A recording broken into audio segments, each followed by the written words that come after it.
All right. Hi, everyone, and welcome to Enabling Tech Talk number 4. I'm Brady with Enabling Technology Solutions, and I'm so glad you're here with us today.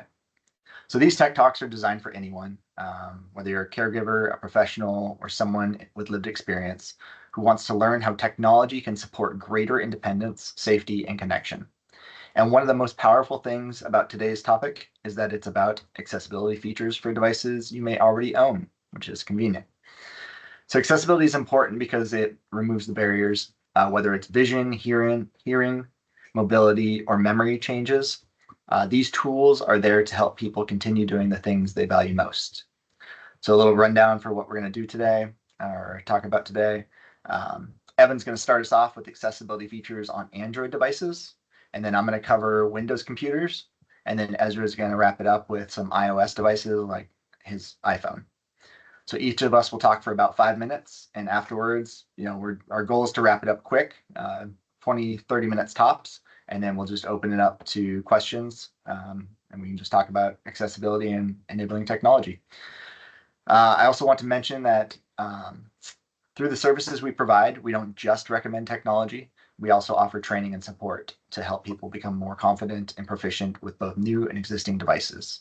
So our goal is to help individuals increase and maintain their independence. And so with that, Evan, I'll hand it over to you. Thank you, everybody. So I'm going to try to share my screen here. I have a secondary screen. I think it might be best if I, is my screen spotlighted? Your live feed is, I don't see your, I don't know if you want to share your phone at this point. I guess I got overridden. Screen, entire screen start. There we go. All right. All right, so if you think about Android, this is true for most, for iOS as well, but a lot of the accessibility features are in their own dedicated category for settings. So if you're looking for something specifically that might help you out in vision or in hearing or other accessibility features, it is in its own location. So for Android, you go to your general settings tab, which is the top right pull down bar for quick access. In the top right corner there, you get that gear symbol right below the battery percentage and stuff. Click on that, you go to your settings, you will scroll down until you see accessibility near the bottom here. It's this green little symbol with a stick figure in there. The accessibility menu will open up quite a few categories to kind of play around with. Everyone's different. Everyone has different limitations, different challenges. So each person will have to explore these to see which one fits their needs specifically. Today, we're going to kind of touch on a few and just kind of play around with a few. Unfortunately, some of these don't work while I'm sharing my screen. They might work on iOS. You might kind of get a better picture of it because a lot of the same features on Android are available on iOS, which is Apple. So let's start with vision enhancements. Going to vision enhancements, right off the bat, you have options for display mode. I'm waiting for it to catch up. There we go. So I prefer high contrast. This is with this black background and white text. I consider it like dark mode for a lot of other applications that you may use. I think it's easier on the eyes. I think it's easier on battery life. Default is what is default, and that's just a little too bright for me, just in general use. But you have a larger display. This just kind of just pops things up a little bit. This is just one easy way to kind of make things a little bit larger, a little bit more easy to read. The letters are bold, so you can kind of play around with that. Looks like I have two going on now at once. I've got high contrast and enlarged display.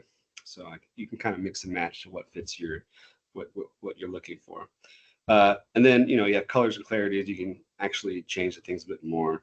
You can add some outlines. Some of these are not happening live on the stream, but on my phone as far as these colors and clarities go.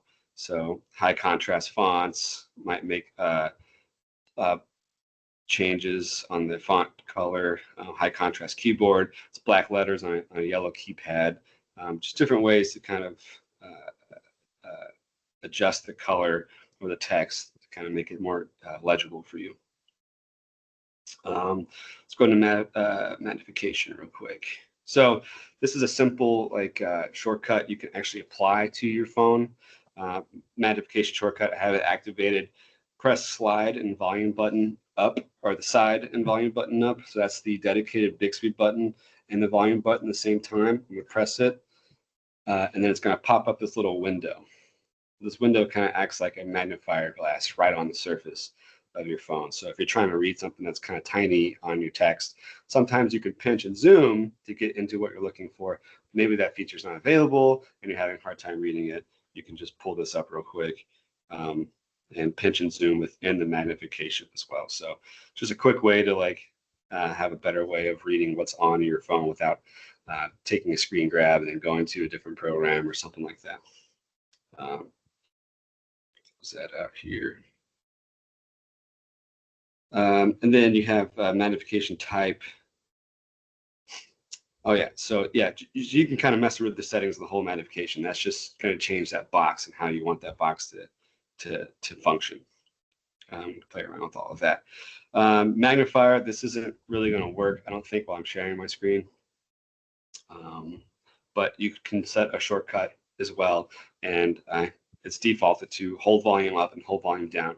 So you just press those two volume buttons on the side, and then essentially it activates your camera, and it turns your camera into a magnifying glass. So you take your phone, if you're looking at a menu, it'll give you all sorts of options. You'll get more images of that when Ezra goes over the iOS, because it seems to work while streaming, unlike the Android.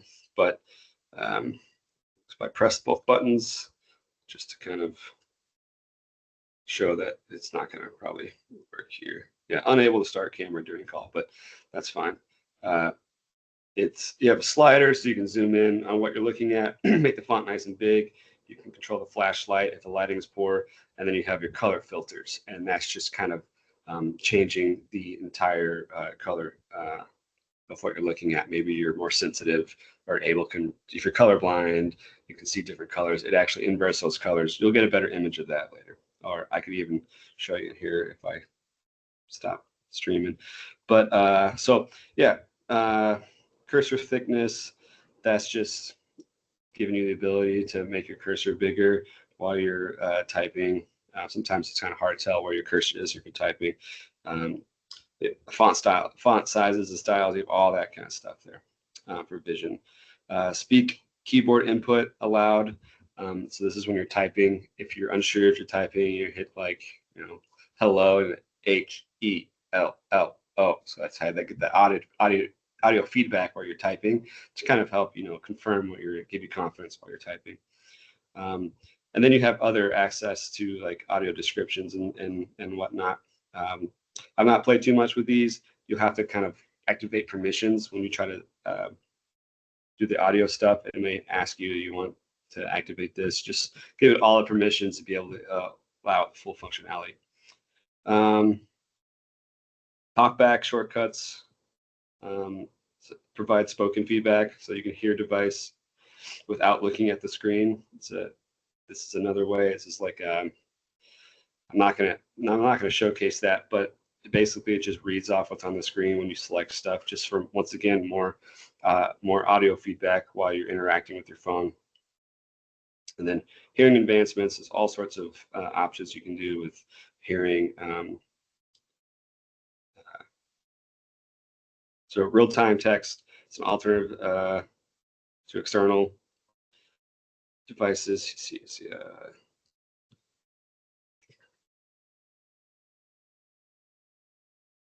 See, I've never messed with that, but you might be surprised what I can actually do. So how to get to call settings. All of a sudden, I am not where I was. Let me go back.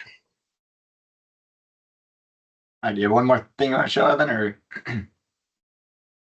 Yeah, so I wanted to look at interaction and dexterity. So sometimes it's hard to get to certain menus. Certain menus you use a lot. Interaction dexterity, you can activate the assistant menu. This just gives you this little pop-up right here, this little circle you can put anywhere on your screen that's more accessible. You click that and it brings up these easy buttons. Waiting for it to update. Yeah. So it brings up these quick selection buttons here, and you can kind of cycle through them, just making it less of a hunt to find things, especially if you utilize them a lot. Shortcuts like screenshots are on here. So instead of having to hold down the shortcut key to take a screenshot, you can press this button and go to screenshot. Power off menu that usually requires holding down buttons until the power off menu, the reset menu pops up. That can be just activated right here, and that will persist no matter what your window is doing. You have this access to this little menu circle, and then it goes even further and beyond with installed apps. You can install apps that even open up your abilities even more. One app is called Voice Access. It's a Google Power app. It's free, but with this app, you can install it, set it up. You can essentially control your whole phone hands-free. You talk to it, you can tell it to answer phone calls, you can tell it to send text, and it's all interacting with your phone through it.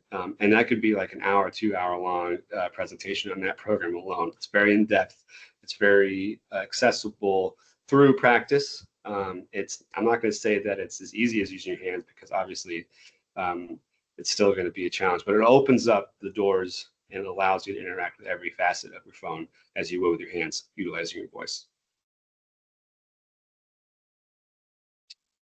And we'll Awesome. switch up. Thank you, guys. Awesome. Yeah. So I think one of the things that Evan just mentioned or kind of showed us there was that a lot of times it's not just about that the device has it, but it's how do you get access to it. And so a lot of times just knowing what hurdle or what buttons or what process to take to get to a point where you can use the accessibility features is important. So I'm going to go ahead and share my screen now, and we're going to talk a little bit about accessibility features in Windows. So let's go screen. I'm going to do that screen there. Is it this one? It's that one. There you guys see the little inflation headline on from my screen right now? Oh, no. What? But yes. Okay. Good. All right. So to start with, it's just like how do you get to the accessibility features in Windows? And the first command I want to teach you guys is just to use the Windows key. So on my keyboard, it's in between Control and Alt. So press Windows and then U, and that's going to open up the accessibility features for Windows 11 here. So that's again just Windows U. It's just an important thing to remember to get access to these accessibility features. I'm not going to cover everything in here. I've got a few that I've demoed that I think really help a lot. So I'm going to demonstrate those ones. So the first one is the magnifier, and you can do this anywhere inside Windows. If you have, I've just opened up a little incognito window here in Google Chrome, but if you're on your desktop and you hit Windows plus the plus button, you can see, and if you're, so it's going to zoom in wherever your cursor is. So if I go down here, if I'm over Cura here and I'm hitting Windows and then the plus, it zooms in, and you zoom in a bunch. You can see it like the clarity is not great, but it'll make anything on your screen larger. And then if you do Windows minus, it'll draw it back out. So that opens up what's called the magnifier tool here. So I'm going to close that. What's next? High contrast and text size. Now this one again, so if we're just going Windows U to open up the accessibility features, I think text size, so zooming in is the feature, obviously, like as it's needed, it's great. If you need something all the time, I think one of the things happens to me all the time is losing my mouse cursor. And so it's like, what can I do to make my mouse cursor more visible or more apparent? And, one of the easiest things is just make it really large. Obviously, the larger it is, the harder it is to lose it. So you can just, this size thing right here. And again, that's just accessibility, mouse and pointer and touch. And then this drag this around. Now you can also change the color. This inverted one's kind of neat. So if it's over a dark surface, it turns white. If it's over a light surface, it turns dark. So that's neat. And then there's also this highlighted feature, which you can change the colors on to make it, stand out more for you. So those are a couple mouse features. Text, just making the text really large. I'm just gonna go over the top here and go all the way up and apply. And now, hopefully it doesn't mess up any recording or stuff. You can see all the text is now larger. So I think that I can have a big benefit to a lot of people using a computer just to be able to see see the screen and read the text easier. I remember. Does anybody remember that? Like, I feel like I used to have a feature, or maybe it's just on my laptop, where if I shake my mouse, it like makes it bigger. Doesn't it? I don't see that feature when I was looking in here. So if anybody knows that, I'd love to get that feature too, because that helps you locate it if it's lost, but you don't always want that cursor to be really large. You can set a feature in Windows that is based on the control key. And when you tap the control key, it puts radar rings around your cursor. I saw that, but then I got to remember that. If I just feel like it's so natural if you've lost your mouse to or your cursor to just shake it and then it makes it large. So maybe they need to bring that back. What else? So hearing and audio. I think there's some good features here as well. I mentioned it before. So if you're, let's go back to this guy. So if we've got an article pulled up, it's got a bunch of text and we want it to read it to us. One way you can do that is by opening up that the magnifier window I said before. So that's Windows and the plus key. And then if you highlight this text here, and I believe it's Control Alt and left click. It says it's reading, but I don't hear it. Do you guys hear it? This feature might not be working because we are we don't hear it broadcasting, or because it's on my computer. So what this does is it'll actually read this text to you, which is really awesome. So if you got a long article and you don't want to read it, or for whatever reason, like I had a headache yesterday, and just to have emails read to me would have been a good tool to use. But oh, why did it read that? Control Alt and left click. There we go. Are you guys hearing it? No? Okay. Well, I'm hearing it now, so you just have to take my word for it.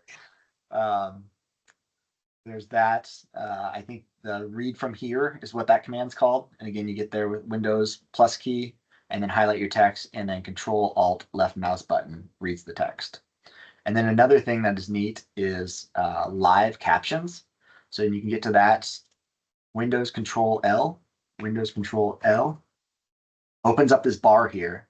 And then if there was a YouTube video, actually I can demo that real quick. YouTube.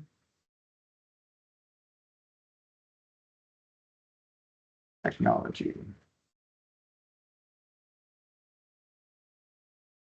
Yes. That's all we need to see, but you can see up here that it's actually started to transcribe that text. But there's also another neat feature that can be used even live with, say somebody comes into your office and they're deaf and you don't know sign language, but you want to, have a conversation with them. You can actually, under preferences here, again, I just, clicked on this gear icon on the right side, preferences, include microphone audio. And now you're going to start seeing the words that I'm speaking show up on that transcription window as well. I was testing it earlier. It's pretty accurate. So that's another feature, and that's called live captions. And that the input is Windows Control L, turns that on and off. Close this window. That's done. And then the last, kind of tool I wanted to share was just actually simplifying your window. I feel that sometimes I'll see somebody's computer and they've just got this whole entire desktop is covered up with icons, and then 100 folders. And it's like, if you really only use a few things, try to minimize the clutter on your desktop, just like on your desk. It'll help you be more effective in finding what you're looking for. And then if you do have apps that you use a lot, one of the things you'll notice is that, well, if we open up, we've got something opened up and we can't see the desktop, and we've got an app that we want to use down there. One of the things you can do is you can actually pin an app to the ribbon bar down here, which is really helpful. Just makes it a lot quicker to access by clicking down here. And you can add and remove apps by right clicking, and then I'm just going to unpin that from the taskbar. So last little tip there. I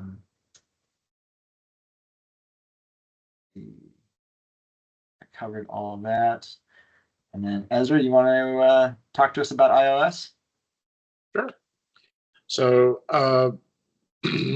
iOS, Apple has put a lot of time and effort into accessibility. And so a lot of the things that have already been covered today also exist on the iOS side. I'm going to be sharing my screen.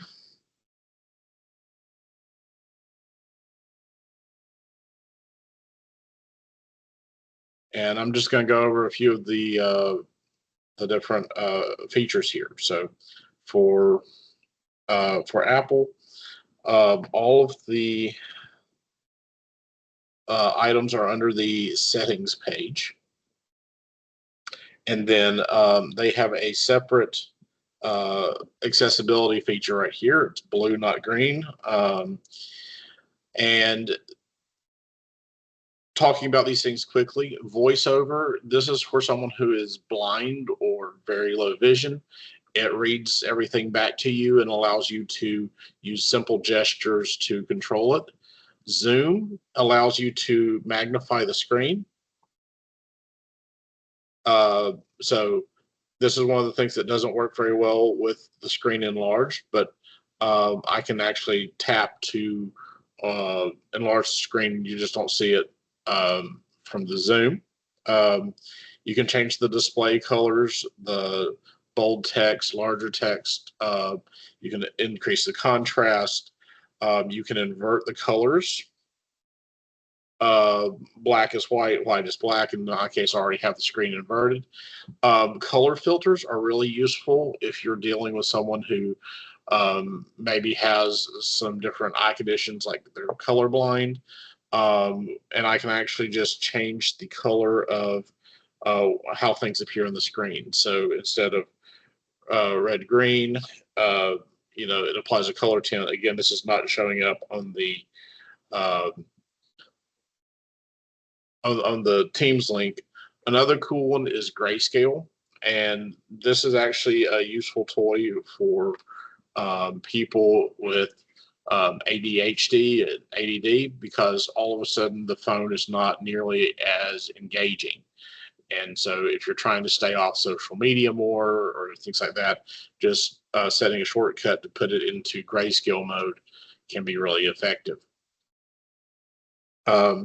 Under motion, it has things like reducing motion. Some people get motion sick if the windows are popping up and stuff like that.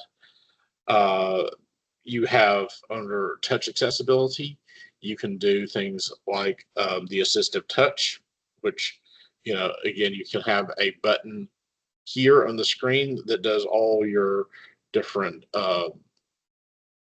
things like home and side buttons and stuff like that. If you have a disability where you can't reach around to push the buttons on the side, this is a really useful tool. One of the things that I use all the time for people is you can route incoming calls automatically to speakerphone mode. I have so many people who can't actually get the phone all the way to their ear, and they're not riding crowded buses, and they can't hit the speakerphone button, and iOS lets you just turn the speakerphone mode automatically for everyone.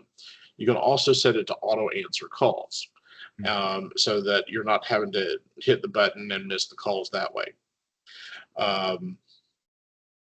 let's see. Uh, it also has switch control, which I'm not going to get into right now, but that allows someone with severe physical impairments to use the phone maybe by mashing their head on a button that's up here next to their head. Under hearing devices, the biggest and coolest one is one that Evan and Brady kind of touched on already, and that's the live captioning. So if live captioning is on, I can caption anything that's on my phone. So if I'm watching a video that's not captioned, if I'm in a Teams meeting or anything like that that isn't captioned already, I can make the caption happen. But I can also and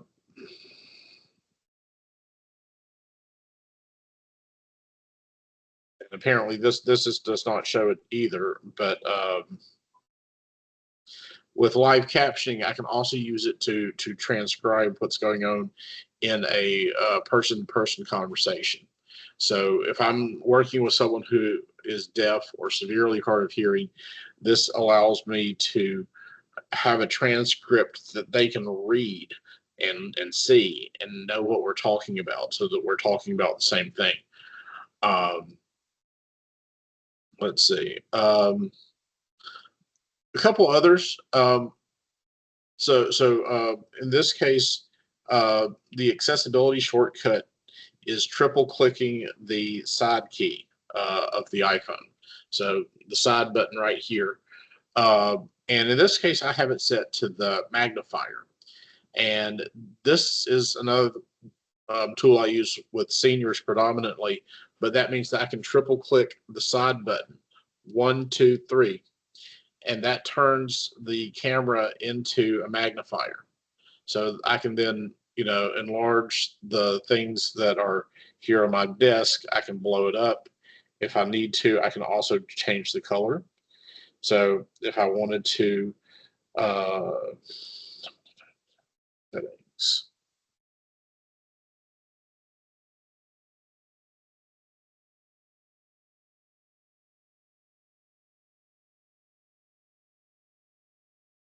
So I can turn the flashlight off and on with this, depending on what I'm doing. I can also change the color filters.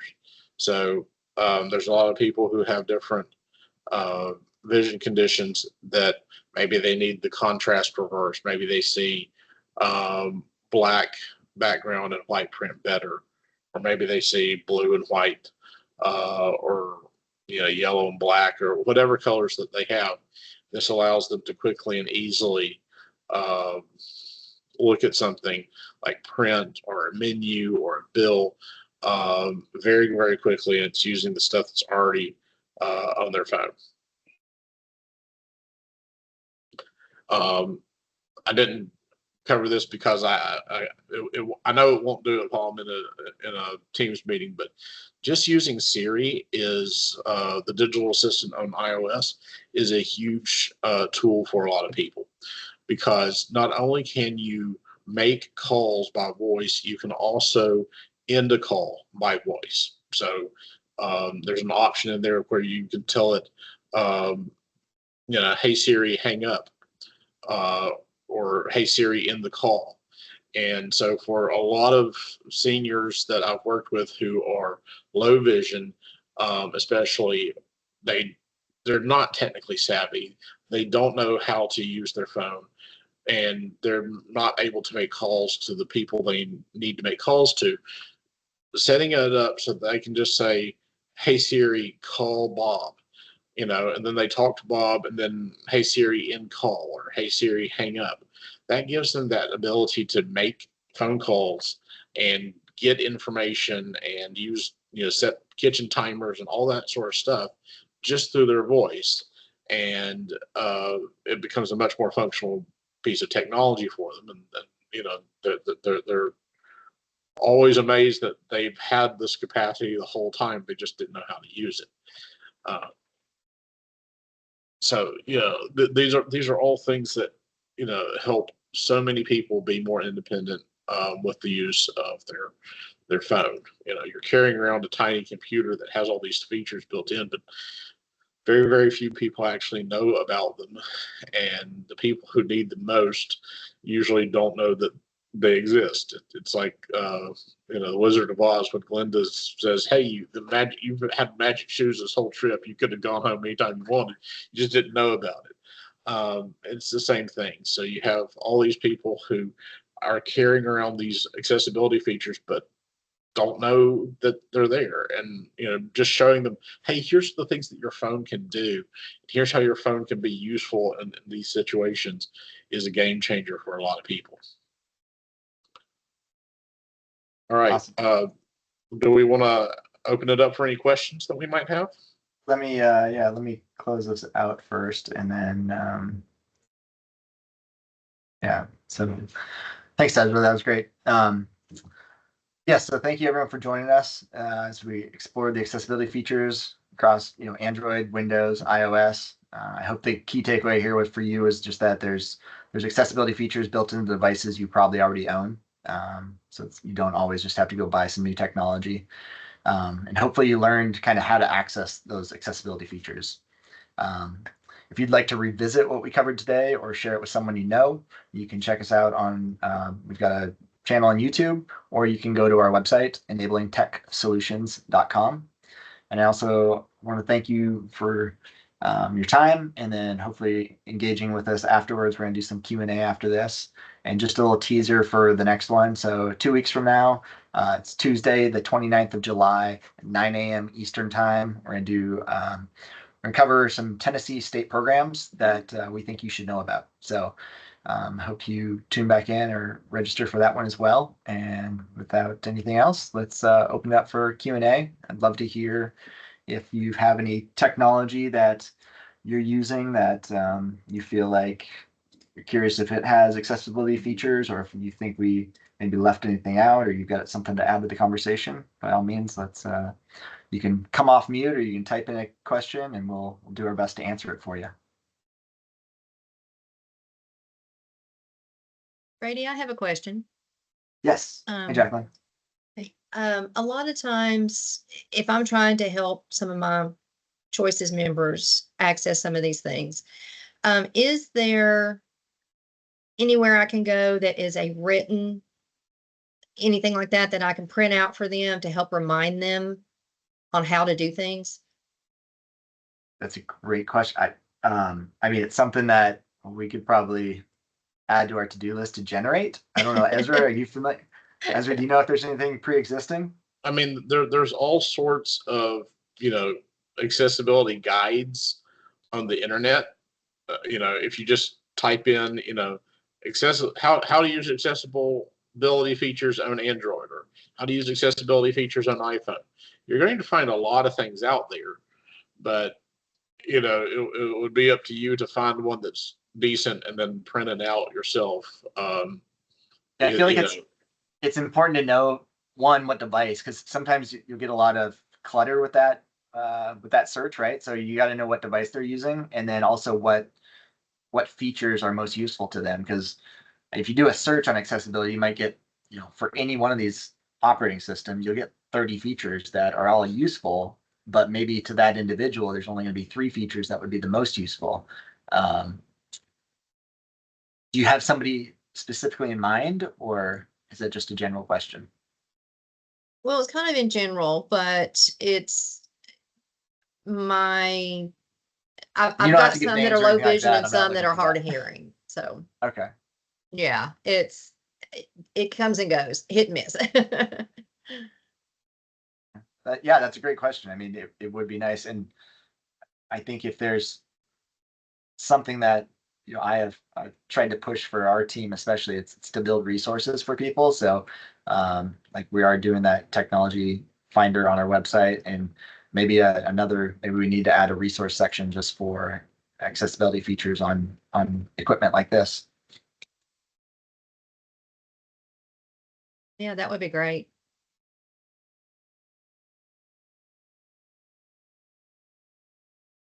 What I tried to open it up once the meeting started, but I couldn't. Kind of new to the Teams thing, and I couldn't find. I'd asked questions about what ecosystem y'all were working in, And if I remember right, I think Augusta, were you in iOS? I'm in iOS. Yes. Yes. Okay. Um, so is there anything that Ezra had presented today that kind of you didn't know about or that you think you'll use? I did about setting the shortcuts on the side button. I mean, I've done it for like my light and that sort of thing. I didn't know I could use it for like the magnifying. But I mean, I'm learning a lot about a lot of the iOS stuff. I recently bought some AirPod Pro 2s because of hearing loss, and absolutely love them. It has changed so much when I'm out and about and in situations where normally I'm just not smiling and nodding because I can't understand what's being told to me. But now, I mean, I actually named them my Augusta's ears because they work really well. That's awesome. Are those noise canceling ones too? So we kind of get rid of the extra noise? It does, but it's also got adaptive hearing. And so, like, if I'm in a situation where I'm talking to people or somebody starts talking to me, I don't have to be looking right at them. It'll pick up that somebody's talking to me, and I'll be able to hear that to know to turn to them. And like, if I happen to have music playing on my ear pods, if someone starts talking, it cuts that off so I can hear what's being said. Oh, wow. That is neat. The Yeah. the ear pods are I'm not sure if they're actually FDA approved as hearing aids. They But are. The they Pro are 2s are. Mhm. but that they have enough of those sorts of features where it's not just, you know, playing music, but you can Right. also you can filter different frequencies, and you Mhm. can boost certain frequencies, and it again, it knows when someone's talking to you. It can boost that up, and it can make their speech clearer. There's all sorts of features like that that are in the ear pods, that do make them worth the price of the popcorn for a lot of people, Oh yeah. as Well, opposed like to I said, the six whole thousand reason dollar hearing aids. Right. The whole reason I looked into it was because I did find out that they were FDA approved, for moderate. They do have that specification on for moderate hearing loss. But I mean, it even has where you can, I mean, it's not an official hearing test, but you can do a hearing test when you get them. And it also checks the fit to see if there's any decibels or stuff that are leaking out. It's got the wrong fit on there. And then there's the 3 different settings that you can have it set on. That I mean, like I said, it's been a game changer. It really has been. So, and if it's FDA approved, does that mean you can also use your HSA funds? Yeah, I was gonna Somebody say had there's one? a question about that. They've been going back and forth. I know some certain FAFSAs are kind of like leaning towards it. HSA, I'm not quite sure yet if they've gotten on board with that. But to me, I mean, like Ezra said, I mean, I was looking at having to get at least one hearing aid, and that's thousands of dollars, Yeah. And so when they approved, I think it was actually last fall. I think it got approved for as an Mhm. FDA approved thing, and I found out about that at the Tech Summit in November, and so I was like, I've got to try that, and I was really amazed. I mean, I've had all kinds of earbuds and AirPods and all kinds of stuff, but this is the AirPod 2s are way above what you think of when you get earbuds. Awesome. But Judy and Joel, what ecosystem are you guys doing your mobile life in? Yeah, I'm at iOS. Your iOS, Judy? Yeah. Okay.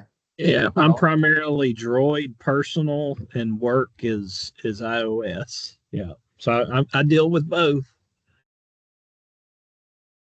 I did that when my last job. I had my personal was Android. And it's nice because then you're at least in both ecosystems. I feel like that's one of the downsides right now for me is I don't carry any iOS device around. So like you lose. I feel like I lose the ability to navigate the OS pretty quickly if I'm not using it. Do you use any of the accessibility features, either of you, in your devices?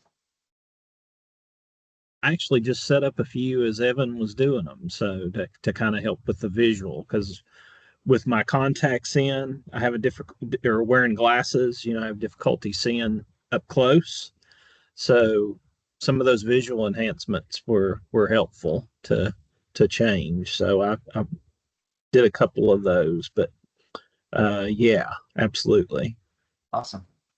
Glad I'm glad it was useful because I've completely messed up my personal settings for you. But Well, that's the good thing is you can always just click default and go back yeah, to everything. You know? I was like, man, my font's huge. It's too accessible now, huh? Mhm. I had actually downloaded a magnifier, and so now I know, well, I don't even need that. So it's great.